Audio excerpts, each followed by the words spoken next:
Welcome back. The news in full. With the participation of President Abdel Fattah al-Sisi, the first Arab-China summit was held on Friday in the Saudi capital, Riyadh. Addressing the summit, President Sisi renewed the call on Ethiopia to engage with Egypt and Sudan for talks on a legally binding agreement concerning the Renaissance Dam. He stressed the necessity of placing the Arab water security on top of the priorities of the future Arab-Chinese cooperation files.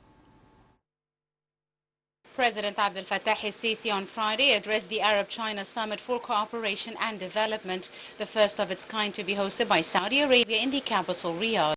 President al-Sisi stressed that the ties binding the Arab countries and China are based on mutual cooperation and common interests.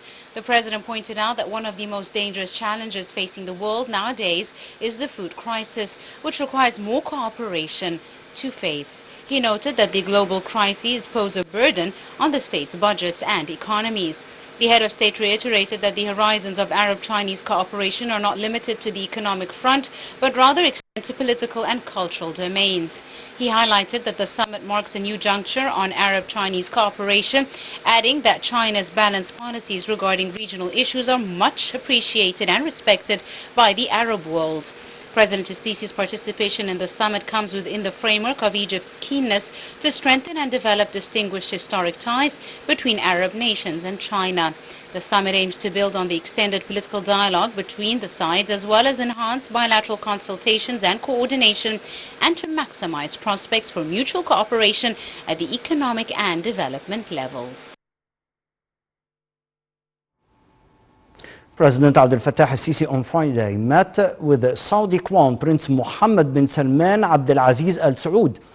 Bin Salman hailed President Sisi's visit to the kingdom and the strong distinguished ties binding the two countries, stressing the kingdom's keen interest in pushing forward cooperation on all fronts.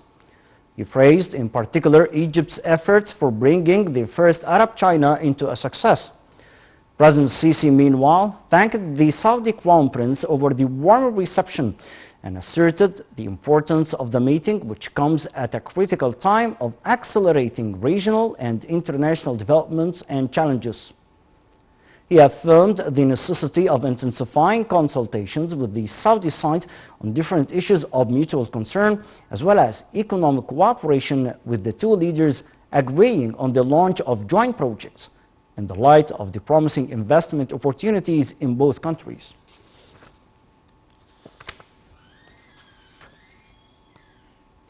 On the sidelines of the summit, President Sisi held a number of bilateral meetings with leaders participating in the summit to discuss means of enhancing bilateral ties, as well as the latest regional and international developments.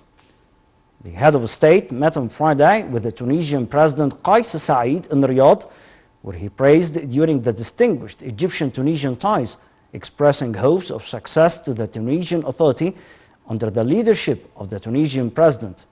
During this important turning point of the history of the Tunisian people, President Sisi also reiterated Egypt's keen interest in exerting more efforts to push forward its ties with Tunisia on all aspects. For his part, Said said his country values its ties with Egypt on both the official and the popular levels, hailing Egypt's recent achievements in the fields of security, stability, and development, in addition to its political weight regionally and internationally. In a separate meeting, the president held talks with the head of the Sudanese Transitional Sovereignty Council, General Abdel Fattah al-Burhan.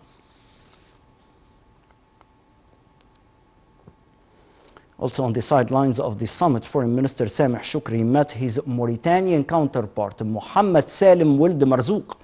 Shoukry stressed Egypt's continued support for Mauritania in the framework of the deeply rooted ties binding the two countries.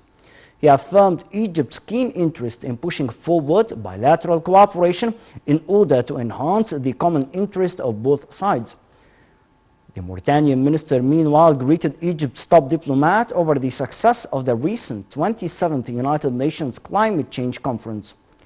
He also cherished Egypt's support for the Mauritanian students in light of the historic illuminating role in the Arab and Islamic countries. At the conclusion of the Arab-China and the Gulf-China Summit activities, Saudi Foreign Minister Faisal bin Farhan said the two events are a turning point in the ties binding Arab nations and China. Addressing a press conference with the Arab League Secretary General Ahmad Abul Ghait and the Secretary General of the Gulf Cooperation Council, the Saudi top diplomat pressed for enhancing strategic ties between the Arab countries and China, particularly on the economic front. To the Middle East, Egypt expressed on Friday its deep concern about the increasing violence in the occupied Palestinian territories. The latest was the martyrdom of 3 Palestinians in the city of Jenin at dawn on Thursday. In a foreign ministry statement, Egypt called on the international community to assume their responsibilities towards calming the situation, particularly that the number of Palestinian martyrs this year exceeded 200. Palestinian officials said that Israeli occupation troops killed 3 Palestinians during a firefight in a West Bank city and another in a separate incident. The gunfire came during the latest in scores of near-daily raids an occupation army has carried out through much of this year in the occupied West Bank. The surging violence has sparked global alarm. Israeli occupation forces said no troops were hurt in the exchange of fire in the city of Jenin. Palestinian Health Ministry said 3 people were killed by bullets from the Israeli occupation during its aggression during the time. The jihad group said its fighters engaged in fierce clashes with Israeli occupation forces in the northern West Bank city. Mahmoud Asadi, head of the Palestinian Red Crescent, said an ambulance crew came under fire from a building where Israeli snipers were present whilst it was evacuating a wounded person. Palestinians carried the bodies of those killed through the streets for their funeral procession.